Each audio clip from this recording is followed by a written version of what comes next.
சிறகடிக்க ஆசை சீரியல்ல இனிய எபிசோட்ல என்ன நடக்குது அப்படின்னு பார்த்தீங்கன்னா, இப்ப முத்து ஃபோன் பண்ணி சிந்தாமணிய மிரட்டுன மிரட்டல, இப்ப சிந்தாமணி என்ன செய்றது?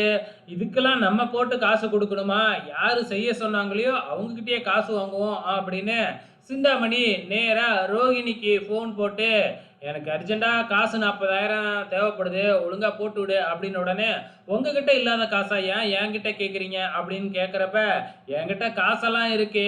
ஆனா இப்ப இந்த ப்ராப்ளமே உன்னால வந்தது தான்.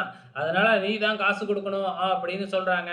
அதுக்கப்புறம் தான் சொல்றாங்க, "முத்து எல்லாத்தையுமே கண்டுபிடிச்சுட்டான். இதுக்கு நான் இதெல்லாம் செஞ்சதே நான் தான் அப்படின்னு அவன் கண்டுபிடிச்சுட்டான். இப்ப அவன் என்கிட்ட காசு கேட்கறான். இல்லன்னா வந்து பார்த்தீங்கன்னா, போலீஸ்க்கு போவேன்" அப்படின்னு சொல்றாப்ல.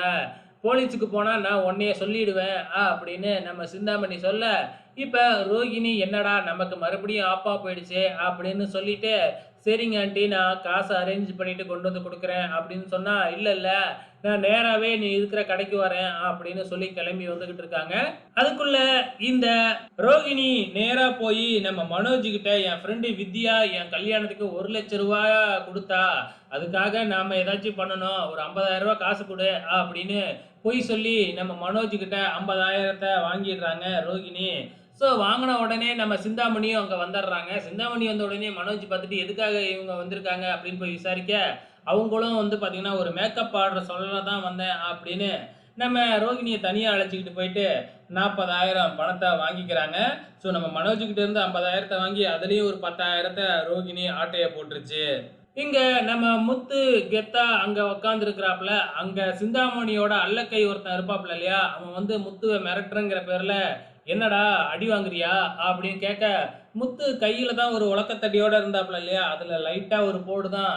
கதறிக்கிட்டு ஓடிட்டாப்ல. கொஞ்ச நேரத்துல சிந்தாமணியும் பின்னாடியே வந்து பணத்த குடுத்தர்றாங்க. ஸோ பணத்த குடுத்துட்டு அவங்க பாட்டுக்கு கிளம்பி போயிடுறாங்க. இங்க வீட்ட காமிக்கிறாங்க. வீட்டுல வந்து பார்த்தீங்கன்னா, எல்லாம் பேசிக்கிட்டு இருக்கும்போது, நம்ம மனோஜும், ரோகிணியும் உள்ளார வராங்க. அப்ப நம்ம விஜயா போய் மனோஜ் கிட்ட "எனக்கு ரூ. 10,000 காசு வேணும்" அப்படின்னு கேட்கறாங்க. எதுக்காக அப்படின்னு பார்த்தீங்கன்னா, இப்ப யோகா சென்டர் ஆரம்பிச்சிருக்காங்க இல்லையா? அத விளம்பரப்படுத்துறதுக்காக YouTubeல இருந்துலாம் ஆள் வராங்க.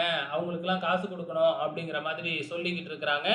அப்ப நம்ம மனோஜ் என்ன சொல்றாப்ல அப்படின்னா, "10,000மா இப்பதான் ரோகிணிக்கு நான் ரூ. 50,000 காசு குடுத்தேன்" அப்படின்னு சொல்லிடுறாப்ல. அவ்வளோதான் விஜயாவுக்கு, "இவளுக்கு எதுக்காக நீ காசு குடுத்த? யார கேட்டு குடுத்த?"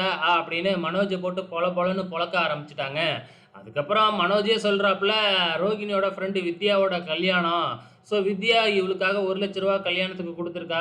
அட்லீஸ்ட் 50,000 குடுக்கணும்னு கேட்டா. அதனால தான் குடுத்தேன்" அப்படின்னு சொல்ல, ரோகிணிய போட்டு பொல பொலன்னு பொளந்துகிட்டு இருக்கிறாங்க நம்ம விஜயா. அந்த நேரம் பார்த்து நம்ம முத்து என்ட்ரி குடுக்குறாப்ல. முத்து வந்த உடனே வந்து பார்த்தீங்கன்னா, இப்ப வந்து, "மீனா இதுக்கப்புறமெல்லாம் உன்னோட பைக் கிடைக்காது. அது வெளியூர் போயிடுச்சு" அப்படின்னு மொட்டையா சொல்றாப்ல. "அவ்வளவுதானா? அப்ப பைக்கு அம்போதானா?" அப்படின்னு மனோஜ் கிண்டல் பண்ண, அப்பதான் நம்ம முத்து அப்படியே காசு எடுத்து அப்படியே காட்டுறாப்ல. ரூ. 70,000 காசு எடுத்து காமிச்ச உடனே, "நான் என்ன உன்ன மாரி கேனையனாடா? அந்த பைக்குக்கான காச நான் வாங்கிட்டேன்" அப்படின்னு காமிக்கிறாப்ல. அது மட்டும் இல்ல, இது எல்லாத்துக்கும் காரணம் சிந்தாமணி தான்.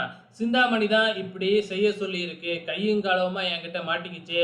அத ஈடுகட்டுறதுக்காக தான் சிந்தாமணி இந்த பணத்த குடுத்துருக்கு அப்படின்னு நம்ம முத்து எல்லாத்தையுமே உண்மைய சொல்லிடுறாப்ல. ஸோ இதுக்கப்புறம் புதுசா ஒரு ஸ்கூட்டர வாங்கி நம்ம மீனா மறுபடியும் ஓட்ட போறாங்க. இதோட இன்னி எபிசோடு முடிஞ்சிருச்சு. வெயிட் பண்ணி பார்க்கலாம் நாளைக்கு என்ன நடக்க போகுதுன்னு.